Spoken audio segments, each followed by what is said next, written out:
Take control of your life. Break the chains and rise. No more feeling powerless. No more shame. Take your power. Break out of the pain. Because it's more than fornication. More than procreation. It's not just self-stimulation. Sex energy is for creation and transformation into a new destination. This is Porn Talk. Porn Talk. Yeah. Change your heart from dark to light. Porn Talk. Yeah. Break free. Take back your power and rise. I said take back your power. I said take back your power. Take back your power and rise. This is Porn Talk.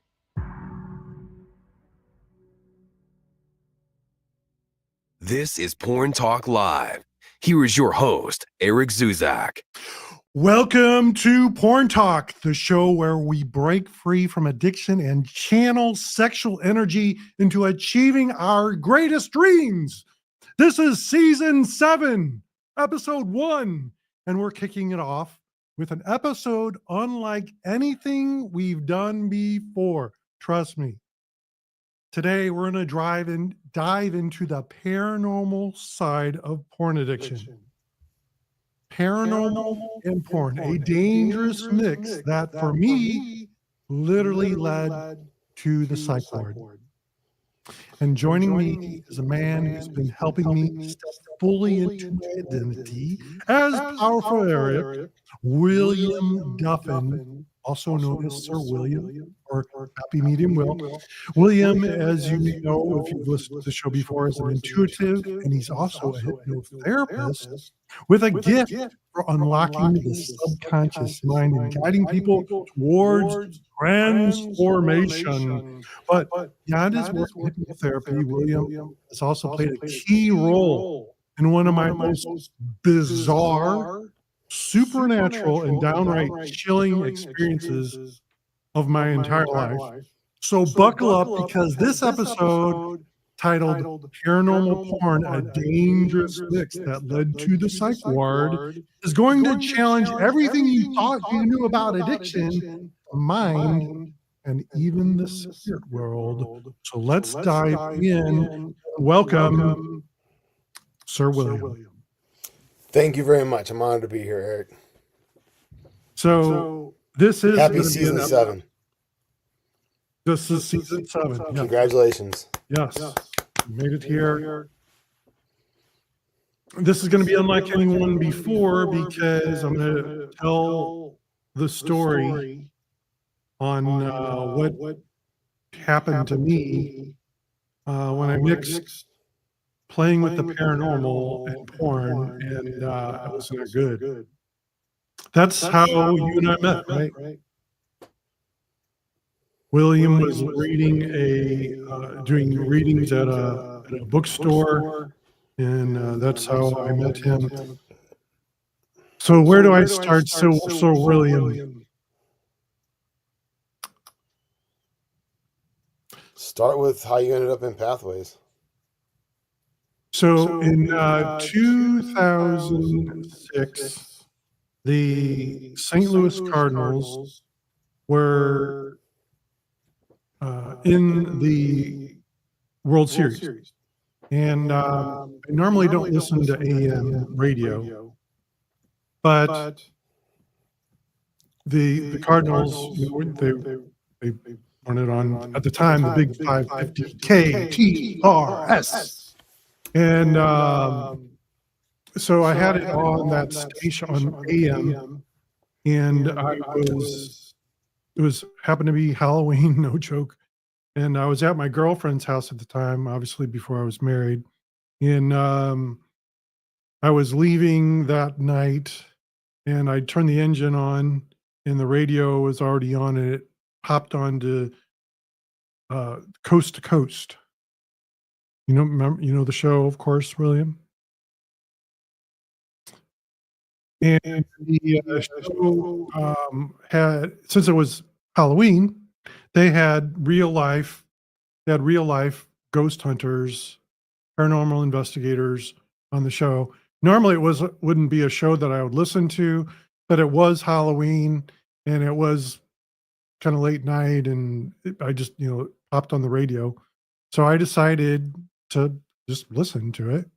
And these paranormal investigators were very matter of fact. They were very sincere, and they said that anybody could do what they do. You really don't even need any really special equipment for what they called doing EVP. What's EVP, William? Electronic voice phenomenon. And how does that work? So Through technology, you pick up voices that are not there physically. right. So I had heard about this on this program, and I decided, for whatever reason, I thought they were playing some of these what they call EVPs, and the EVP is, so they go to some place that's supposedly haunted, and they take their little digital recorders, and they have them recording, and then they don't hear anything with their physical ear, but when they play back the recording, there's voices there, and supposedly spirit voices or ghost voices, and they were playing some of their recordings that they had got in the field, and some of them were like so creepy, like really creepy. But I thought to myself, literally, anybody could fake these. Yeah. Super fake. Like, on the surface, they seem like they could be easily fraudulent. Yeah, very, very easy to fake. So, but some of them were just so clear, like they were at a mortuary, and one of the ghost hunters fell down the steps, and they were just guys. These are, and you hear a concerned woman's voice say, "Are you okay?" And there was no there was no one that there was no one there except for them. So they did not hear that with their physical ear, but they did hear it on playback, and they played a bunch of examples like that. And I thought, man, like if this is real, this is like, wow, incredible. But again, this is so easy to fake. Anyone could fake this. So I decided, for whatever reason, I wrote down their website, and I put it away, and I came across it later. I'm like, oh yeah, that was that show. I thought, they said anybody can do this. They said, in fact, the cheap equipment usually works better than the expensive ones, because the expensive equipment filters out white noise on audio, and that's what you need to do this work, is some white noise. And so I decided, I don't know even what inspired me. I'm like, I'm going to try this.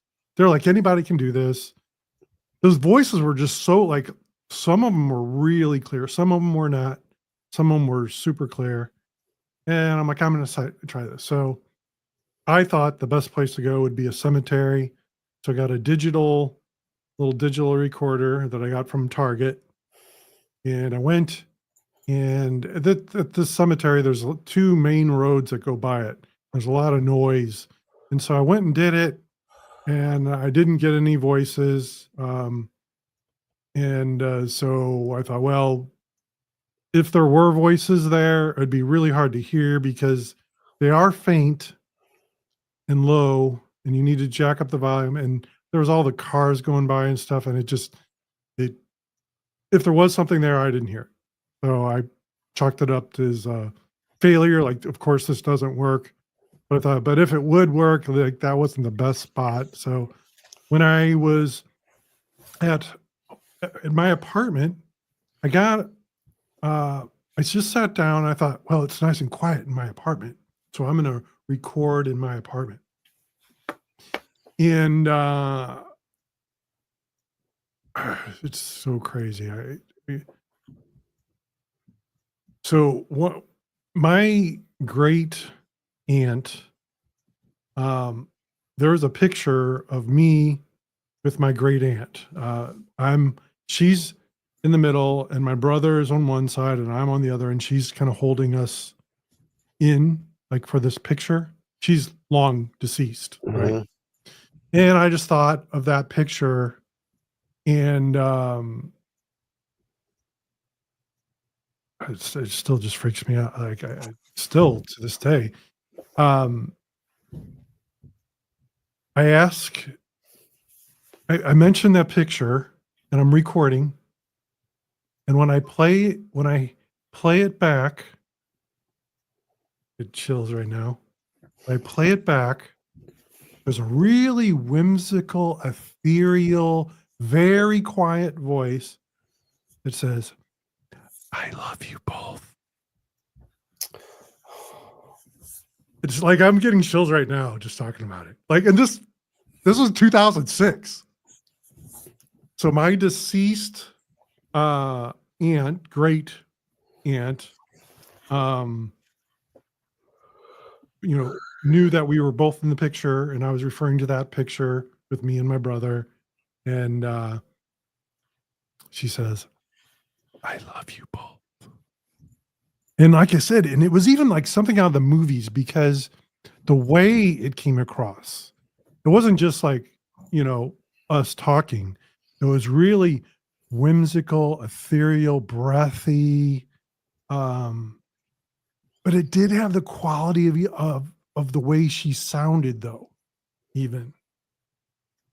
And I could give you example after example after example of doing different EVPs, like with my deceased grandfather, electronic voice phenomena. So I used to believe that there was another side. I used to believe that, that there was another side, right? But now I can definitively say, I don't believe, I know for a fact there is another side. Like, zero doubt. I know for a fact there is another side. I don't say that out of ego, like, oh, I know this. Like, it's true. Whether you believe it or not, there is another side. There's a spiritual world that is very real. And I've got and I'm I can't believe I'm going to tell this story, but I'm going to tell it. It's the most insane thing that I have ever heard. And I've never heard anyone that's had an experience like this. So here's the story. My uncle was worked on nuclear subs, and his work was really secretive. And he was out on a fishing trip on a boat, and he was missing. He was gone. Like, no one knew what happened to him. We presumed he had drowned, but no one knew. And my grandpa at the time thought, well, maybe he was murdered. He was killed because he had this top secret stuff. And so none of us believe that, though, because the hand on the boat, this was one of those boats where you had to pull the rope cord to start the engine, but the rubber thing on the end and the rope had broke, so they presumed he had pulled it broke, and then he went over with all his hunting and fishing gear on. And so he was eventually found. So a guy fishing and his son found his body. But there was this question, like, what really happened? So I asked. I got a picture. I had a big picture of my uncle in front of me. And I asked on the recorder. And for those that are listening to this, I wouldn't believe me if it didn't happen to me. I'm just being honest. Like, if you told me this story, I'd say this can't be true. So anyway, I'm recording and I've got a picture of my deceased uncle in front of me. And I asked the question, like, Grandpa and Grandpa thought that you were murdered. We don't believe that. We thought you pulled the cord, it broke, and you went over. But what happened? And like with EVPs, you get super short, like maybe a word, maybe a single word, or maybe a little bit longer. They're very short and they're hard to hear. You have to jack up the volume. Often you have to put it in the computer to filter out the, to hear the voice. So anyway, I asked what happened. And on the recording, you hear an engine, like somebody, you hear, you like trying to start that boat's engine. You hear that. Then you hear the most ethereal, weird scream that just would freak you out. And then you hear a splash. So my deceased uncle sent me an audio recording of his death.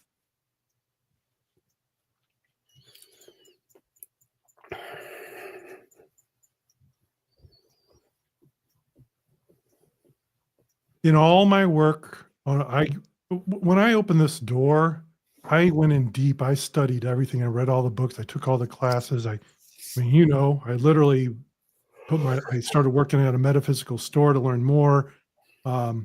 Started giving my own classes. I knew so much about it. And since then, I still have not ever heard of this happening to anyone ever. Like, your deceased loved one sent you an audio recording of their death, because he said, you hear the boat, the engine being pulled, you hear his scream. And I don't believe that was his audible scream. It was like, it's hard to describe. It was like a soul scream.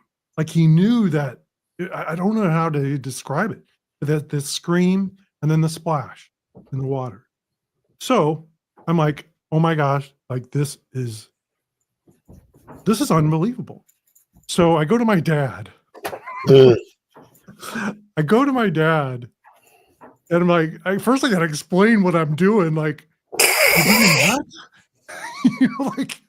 like it's so crazy. It's so insane. And the only way you could hear that recording with the volume all the way up, like you wouldn't hear it if you just were casually listening to it. So at the time I had the audio recorder hooked to this cassette thing with a wire that I could play through my car and then jack the volume all the way up. I'm like, this is the only way that he's going to be able to hear it. So I'm like, come out to the car and I jack the volume all the way up. And I told him what I'm doing. You're trying to talk to dead. Why are you trying to talk to dead people? Anyway, Dad, I'm trying to talk to your brother. So anyway, I play the recording for him. And I've never in my entire life seen my dad cry once ever. Not even close. In fact, I was there the night we got the phone call that his dad, my dad's dad, my grandpa died. I was right there. And when he got that call, nothing. Like, you'd think you might get a little, teary-eyed maybe, but nothing. But in that moment in the car where I'm playing that recording for him, he didn't cry. But I could see his eyes start to tear a little bit, And he said, I don't know what he said. I believe you. And then he said, how is this possible? And I said, I don't know. Like, I don't know. But it gets weirder. Like, if that ain't weird enough. So we go inside, and of course, both of us are like heightened energy. We walk in the door. I've got the recorder in my hand. I don't remember what I asked, but I put it on. It's something to my dad's brother, my uncle. And I wanted to, like, even though he said he believed me, but I wanted to give, dude, like that. Oh yeah, I wanted to do a recording right there with him, live with my dad. So I said something, and then we got another Class A EVP. A Class A is one that is you can definitively hear without any doubt. And and some of the EVPs come through really weirdly. This one came across really weird sounding, and it said, "Ask him about the horse." And I'm like, I don't even know what that means. So I just said it out loud. I said, Dad, it says, ask him about the horse. My dad looked like, whoa. He's like, well, when we were kids, we lived in this St. Louis City. And if you're in St. Louis City, you know that all the houses are really crammed together. There's usually in really small lots. You might have a little tiny one bedroom or one car garage that's detached in the back. And what my dad told me is, well, there was this neighbor that kept a horse in his garage. And and like only him and my dad would have any clue like what that is. And so he's like, that's what he's talking about. Yeah, when we had a neighbor that had the horse in the garage. And that was proof for my dad that it was my uncle. And so I have example after example after example of all these. But so I went on to deeply research this. I actually started giving my own classes on this, like teaching about this. This is the first time I've ever like really publicly, like besides those classes, in a big public way to talk about this. And to be real honest, it scares me more talking about this than it does the porn, being addicted to porn. That's how like taboo. You think porn is taboo? Talk about talking to dead people. And you know this well. William is a medium. That's how we got hooked up. He's a happy medium, Will. And so, talk about taboo. Well, William and I share that part of things too, that, his work is kind of taboo. My work is kind of taboo. And that's why I wanted to create this show, Porn Talk, because it's not just about breaking addictions. It's about breaking belief systems. Breaking belief systems. And when I talk about something pornographic, I don't necessarily mean, sexual pornography. I mean, like, oh, what we're talking about is pornographic. Like right now, talking to dead people, that's pornographic. Like, how can you talk about that? And so at the time, I was also deeply addicted to pornography. And strange things started to happen. One of the weirdest ones, had some things that I didn't see them move.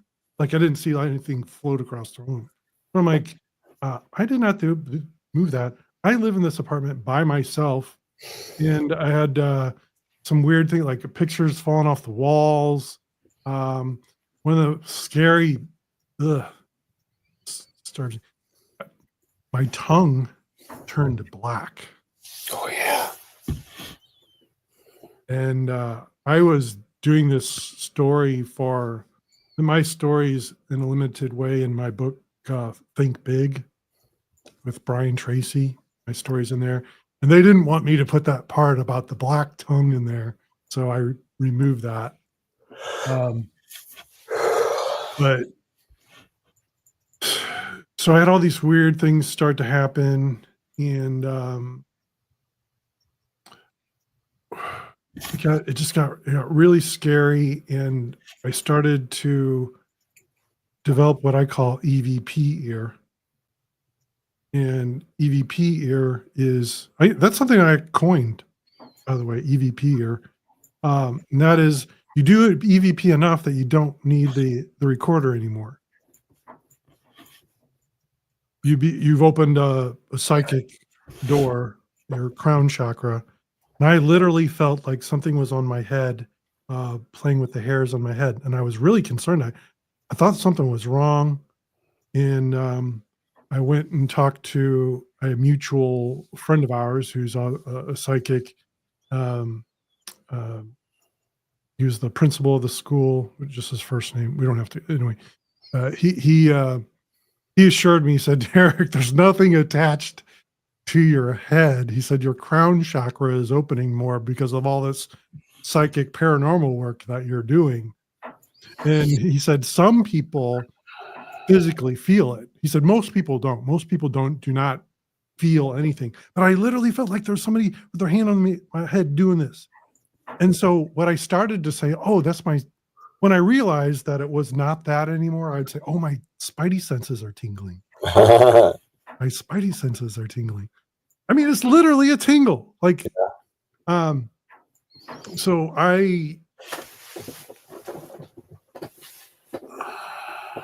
all that started happening, and the black tongue, and then I didn't need the recorder anymore. And when I didn't need the recording anymore, they weren't saying nice things. Now I know immediately people are in the bit. Oh, he's got what do you call it? Not split personality. When you hear voices, what's it called? I don't know. Schizophrenic. Schizophrenic. Like, oh, he was schizophrenic. He's schizophrenic. Oh, no, that was not the case. And so I was really frightened. And one night, things got so bad with what I was hearing and the black tongue. And I went to my dad's, and I said, I need help. And we all went. I was raised Catholic, so we went to an adoration chapel that was open 24 hours. I went there with my mom. I went there. Oh my gosh, my friend John. I didn't even think about that. Oh, my friend John. We all went to the adoration chapel, and we literally spent the night at the adoration chapel, like the entire night, because I was afraid even to go outside in the dark until the sun came up. My poor mother, she was holding her bladder for a really long time, had to pee, and finally was able to, go do her business. But so when we got home, my dad's like, what do you do with this? He's like, we got to do something. It's like, maybe you should go to the hospital, so I voluntarily went to the hospital, and of course they put me in the psych ward. We got a live one here. He's hearing voices and all this stuff. And so when I got there, that got really weird too.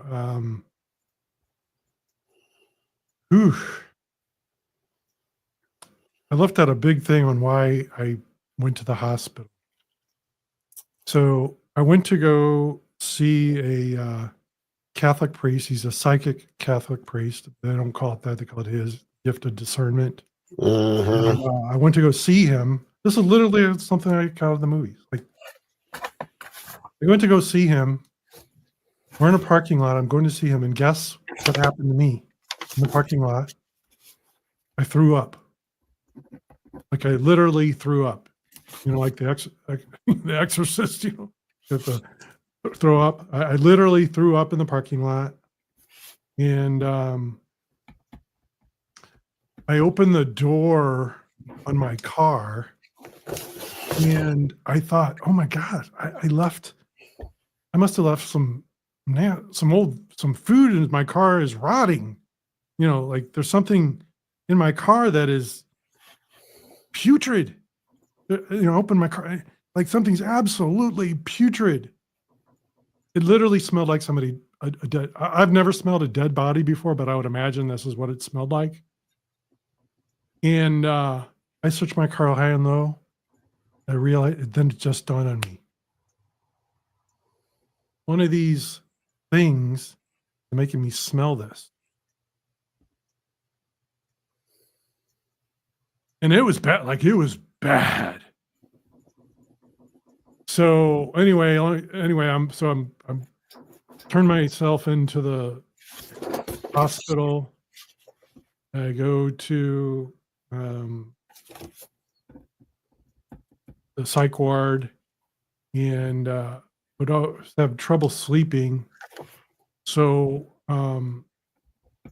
one night I was having trouble sleeping, and people would there's literally a padded room there, and sometimes people would sounds weird would go in there to sleep, like if it wasn't occupied with somebody that was sick, people would go in there to sleep. So I'm like, I'm having trouble sleeping. And that room's got to be dead quiet because of it's literally padded. So I went into and slept in the padded room. And, they didn't put me in the padded room. I went in there voluntarily, to sleep. But that night later, they're like, you gotta get out of here. We got a live one, and so they put somebody that needed it in the padded room. And oh my gosh, this poor, I've never told anyone this ever. I've never told this to anyone ever, like not you, not the Catholic priest. Never told anyone this, and I'm hesitant to share it, but I'm just putting it all out there. So I had a roommate, like, why would you put me in with another person? I don't know, but they did. And I was sitting on the edge of my bed. I was a new arrival at this time. I was sitting on the edge of my bed, and this poor man, just, I don't know what he was in there for. He walks in the room, and something came over me. And I turned to him, and in the meanest, loudest screaming way, I said, "Beast be gone! Beast be gone! Beast be gone!" And it scared the crap out of him. He literally ran out of the room. And I never saw him again. But what I did see is a team of, gosh, I don't even know, 25 people from the hospital. 25 people from the hospital all came in at the same time. And they said they were going to give me a shot. And now this is a little funny.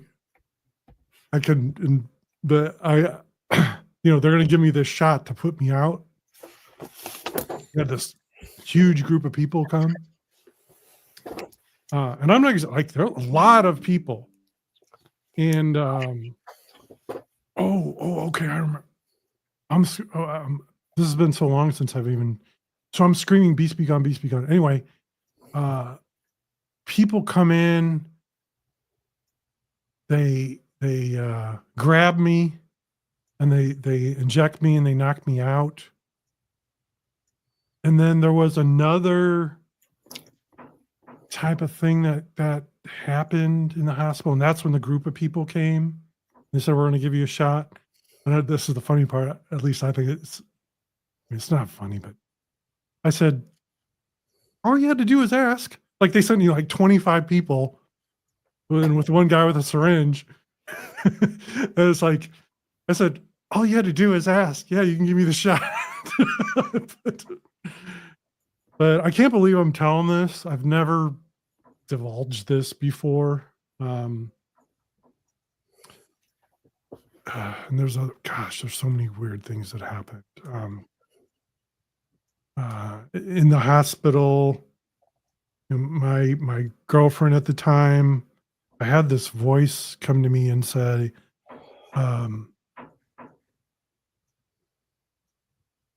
we killed your girlfriend and her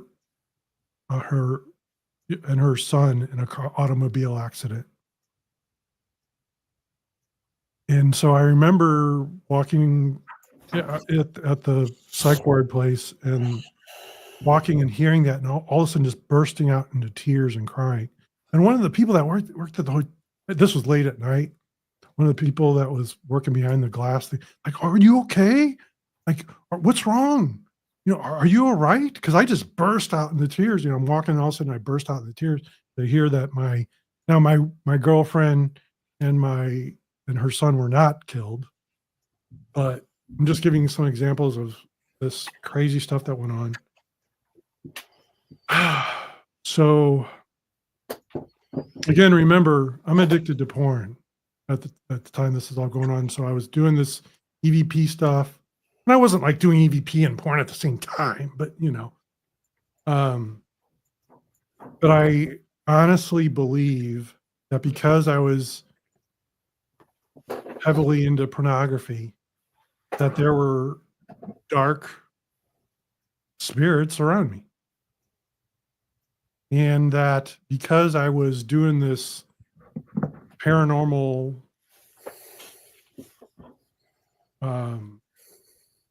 this communication, that it opened this door that normally would not have been opened, or I wouldn't have been hurt by it. But because I had this paranormal door open, that this happened to the extent that it did. And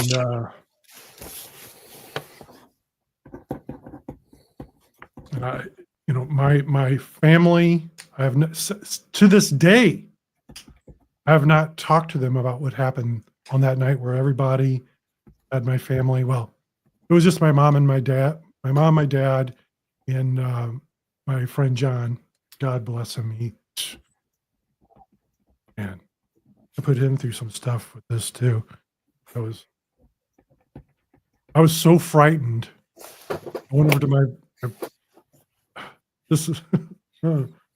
I was so frightened. I went over to his house one night. I was kind of hysterical, and that's another story. But anyway, we haven't spoke about that night since. My brothers have never brought it up. My mom has never brought it up. My dad, he's deceased now. He's never brought it up. And by the way, my deceased father, I have heard from. But take it or leave it, buy it or not, call me crazy. But thing of it is, I know I'm not crazy because I have physical recordings that anybody could hear to prove it. And anybody can do this. You're addicted to porn, I don't recommend it.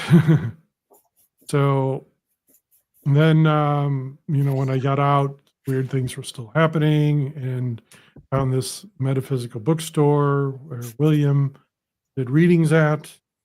And I had a lot of people help me. I had the psychic priest help me. Sorry, the priest that had the gift of discernment helped me a lot. He helped me a great deal. William helped me. The people at the metaphysical bookstore helped me. I had therapists help me. It took a village. It took a village. So William, William was one of the people that helped me. That's how I met William.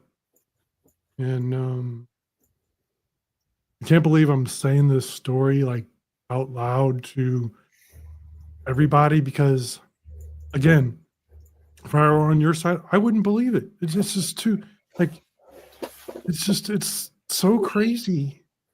And by the way, since like I closed that door, so to say, I've never had any of those problems anymore. But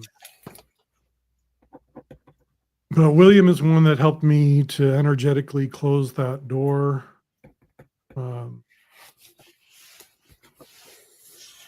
So, and I remember the very first time, like I really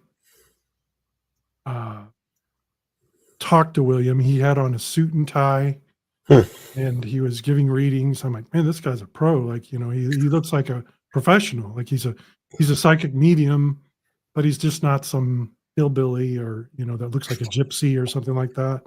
You know, I'm like, oh, this guy's means business. You know, and so. Oh, just recounting the whole thing brings up a lot of memories, not good memories, most of them. And so I'd closed that door, but it was my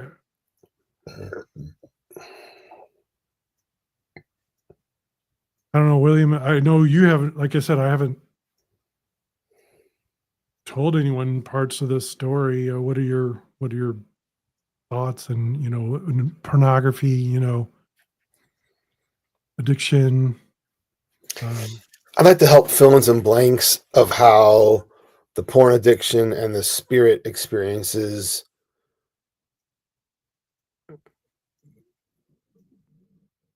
feed each other. Okay. Now, I am a spiritual consultant. I'm a ordained minister.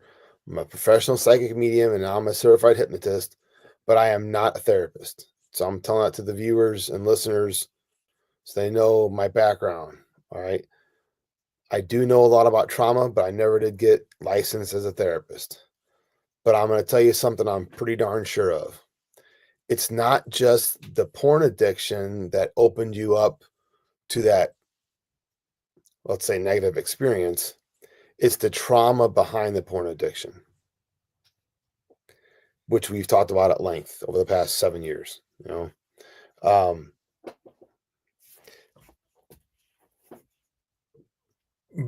for people who want to get a deeper understanding of trauma, I suggest you look at the work of Dr. Gabor Mate. That's Gabormate. He's a Hungarian Jew that came here as a baby during World War II, and his work is just phenomenal, just mind-blowing for most people. In the truth about trauma and how it affects us and how most of us are just completely oblivious to it. So yeah, I'm really glad, you know, big pat on the back to Powerful Eric for sharing his story. At the very least, it's a reminder and a warning this stuff doesn't mix. And I would warn any kind of addiction, alcohol, drugs, anything does not mix with a positive spiritual experience. Now, a lot of my friends have done things like ayahuasca and with a, you know, supervision, often with an indigenous person, like a shaman type person. But other than that, and well, it's not an addiction. It's a specific structured experience using a psychoactive plant. Okay. That's not the same as, you know, a meth head deciding he should be psychic. Totally different things. So yeah. And I'm really glad that you invited me here for the 7th season, the first episode, because I am on a bit of a mission to demystify the psychic stuff and the hypnosis. It's the more I learn, the more I understand it's really simple. And this is one of those things I describe as not necessarily easy because it requires a change in thinking. But once you make that change, you realize, oh,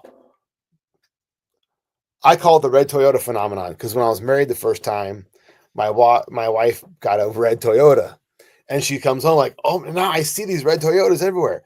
Once you become aware of it, you see it everywhere. Just like I'm sure Eric has the same experience with people who are addicted. Like once you know the signs, you're like, oh my gosh, we are surrounded by people who have addictions of various kinds.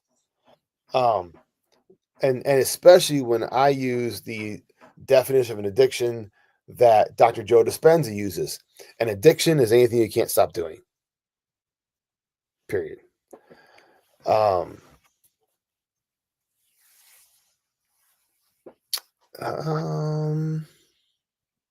me jump in real quick. Yeah.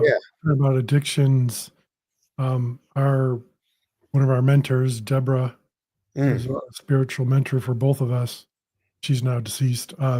She would often say, if you could see, and she was also intuitive and all that. She said, if you could see what was on the astral plane at a bar, she said you would never go in because there are ones just waiting to like jump on your back, so to say, Yes. so they can live off you and feel that drunkenness. Yes. Little detail, she was actually quoting a famous psychic local in St. Louis. I can't remember her name, if it was little Judy that she always talked about, one of her friends. Yeah, she talked about her a lot. Famous psychic in St. Louis. She was actually quoting her friend. And yeah, that is totally true. Who do you think takes over when you black out? When you wake up in the morning and can't remember what happened, who do you think was present? Something or someone else. And so for pornography, we're not going to the bar, but where the computer, the internet is an electronic portal, right? We portal information all around the globe.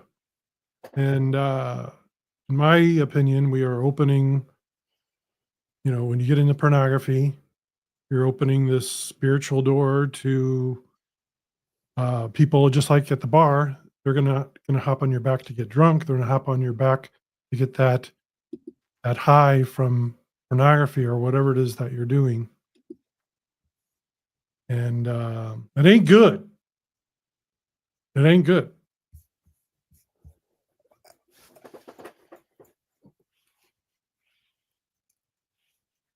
In addition to that, I think psychologically, you're disassociating.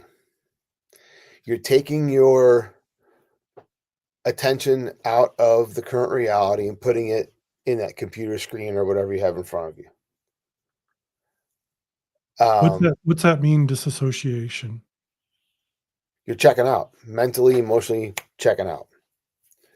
I know that well. Yeah, exactly. Red Toyota. Once you become aware of what it is, like, oh my God, people do it all the time. And the other side of that coin is that's how and why hypnosis works. Because hypnosis is basically you're letting me, the hypnotherapist, take you on a little disassociated journey, circumventing the conscious mind and getting into the subconscious mind where the true cause of your behavior lies. Would you like a very simple example? Well, actually, from our work together, let's just talk about that. Okay. You gave me what do you call it? You implant the thing in me. What's that called? The Suggestion. give me a suggestion. You want to expand on that? Oh, the thing? Yeah. So, and that's, if we have time, I'll also tell how I ended up getting to do hypnosis. So, doing a session with Eric, and this image comes to me of Iron Man where he has that, that thing in his chest, that Power center. power source, right? Yeah.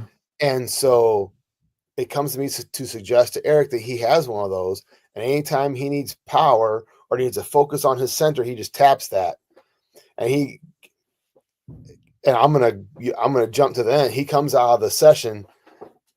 This is what you did. You went, wow, wow, wow. He said, wow. And then he goes on to tell me to remind me he's actually done the tapping that I never really got into, but he did. And so that was completely appropriate that he would tap right there and like activate his power center. Yeah, and what William's referring to is the emotional freedom technique, or EFT, otherwise known as tapping. So when William gave me this tapping thing for the center of my chest, I'm like, oh my gosh, like, wow, perfect. So that's a great example of William helping me to bypass like all this crap that is, you know, like this huge bizarre paranormal experience that was definitely a trauma for sure. To bypass that, so to say, and give me this suggestion that when I tap the middle of my chest, that I embody all the characteristics and beliefs and actions of powerful Eric. Yes, very good point. Ultimately, when we're doing some deep work like we're doing with Eric, and the goal is identity change. And as we are discussing it before our first session, asking questions, I have a little questionnaire and asking questions about goals and things. And I was like, Eric, you're giving me gold here, man. You already gave me the identity. Powerful Eric. Like you made it so easy, at least in that respect. Oh, yeah. So, when William was certified in hypnotherapy, I asked him, I said, every day I'm working on being powerful, Eric, and sometimes I go backwards and sometimes I go forward, but I want, something to help me to be more like powerful Eric. And that's when he did that. And it was really, really awesome. And I had William speak last night to a group of men that I coach. He spoke to them about this as well.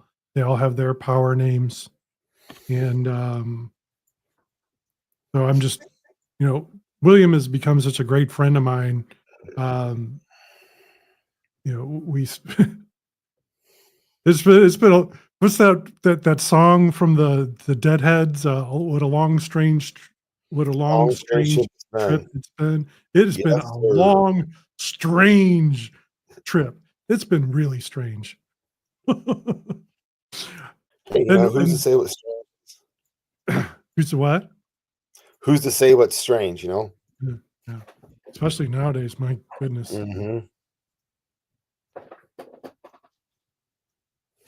So I guess one of the reasons that I wanted to bring up this story is because, there is very much a spiritual, whether you believe it or not, there is a spirit world. It's right there with us all the time. You can't separate it. You can't take the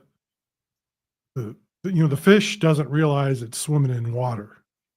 And we don't realize we are swimming in the spiritual ocean all the time, every day, all the time. And that when someone is in pornography, that they're inviting in dark forces, dark entities. And I learned that in a very real, solid way. I was given that, as you could say, opportunity. Hellacious. I've got other, my gosh, I actually was going to write a book. I actually came up with the book cover. It was called Paranormal Porn.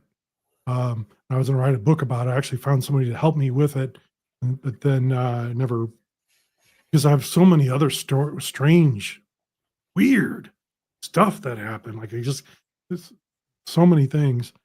But again, the point, like when you're dabbling with pornography or addicted to pornography, you don't realize what you're playing with. You don't know what's attached to you, so they can get a high off you. They want to influence you to do more porn so they can get that high off you. Just like, Deborah said, when you walk into a bar, you'd never go in there if you could see what was hanging out there. Same with porn. You never would open up that portal if you knew what was there waiting to attach to you, so they could go along for the ride. And they don't just leave, right, William? Correct. What do they do? They cling like a wet shower curtain Why?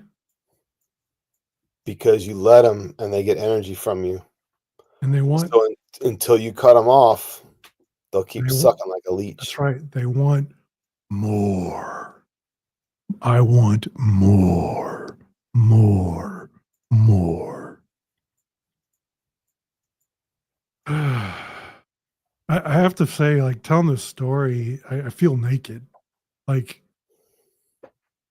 I feel this is more taboo than the pornography, the spirit, what happened to me, what I allowed to happen to me. And in retrospect, now knowing everything that I know, I let it happen to me. We are powerful beings. People say, "Oh, there's a ghost or spirit here or whatever." Oh, I need to call someone. No, you are powerful. You tell them to get the F out. I'm serious. Like, if I could rewind this whole thing and go back to when that was all happening, I could put a stop to it immediately. I'd say, "No, this is my place. You get out." And get off me. And that would be it. I'm serious. Like, that would be it. But I was scared. I was more terrified. Do you want to address what's underneath that? Not Sure. for you specifically, but generally speaking. Sure. Okay, so when I was getting into the law of attraction material, there's a guy I like named Dr. Joe Vitale, and he coined this term that I like a lot: the law of unconscious counterintention. So let's say I focus on creating wealth. I say affirmations, do all that. I make a vision board of having myself in, like, with piles of money or whatever my vision is for my personal prosperity. Blah, blah, blah, blah, blah, blah, blah, blah, blah. And why is this not working? I've been doing this for years, and every time there's some kind of stupid setback, and I can blame my mom and blame this person and blame that person and blah, blah, blah, blah, blah. Well, if you dig underneath the surface, you're going to find there's a part of you that believes you don't deserve that prosperity. Every time. You have a unconscious, you're not aware of it, belief that you don't deserve it, you're not worthy, not good enough, all those things. And when you indulge in a habit like pornography, at the very least, you're compounding that. Because, as you've described to me many times, a cycle of guilt. Oh, yeah. So a lot of times what drags you off the wagon is guilt.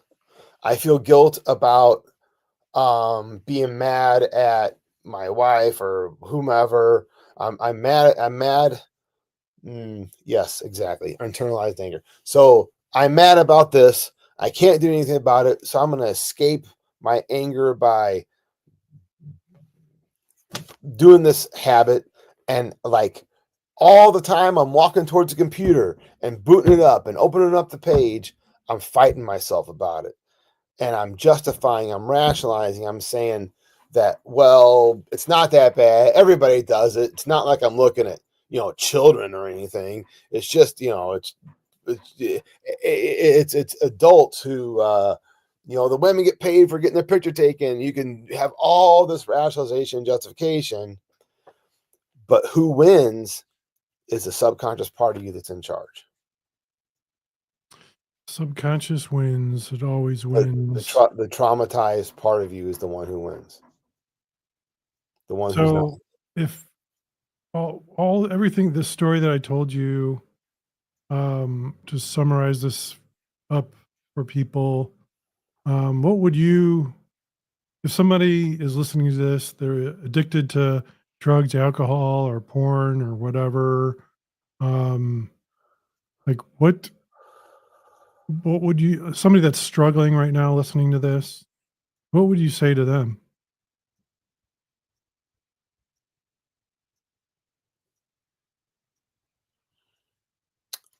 Admit that you need help. I think a major disservice we do to ourselves in America is this cowboy identity or this superhero. That's something else Eric and I have talked about before, is why are superheroes now so incredibly popular? These superhero movies that used to be kids movies when I was a kid in the 70s and early 80s up until Christopher Reeve's Superman, superhero movies were for kids. Mm-hmm. Well, it's because we've grown up with this cowboy identity that we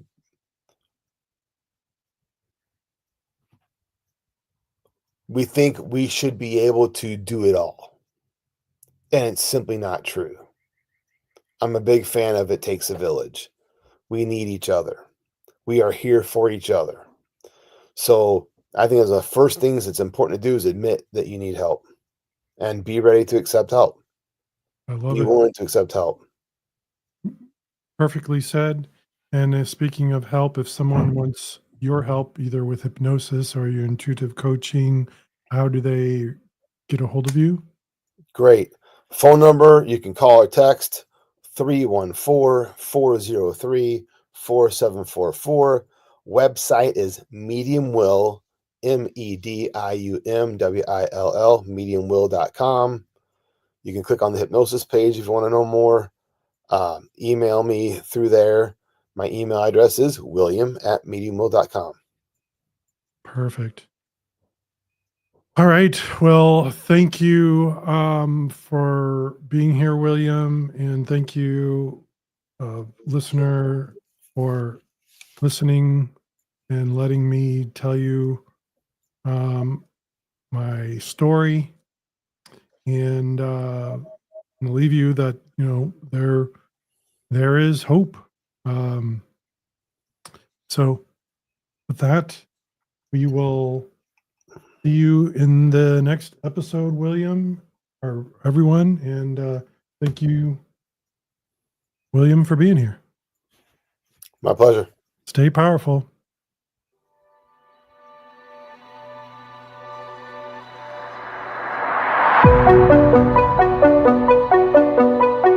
Are you struggling with porn or sex addiction? Then apply for a free strategy call with Eric today at powerfuleric.com.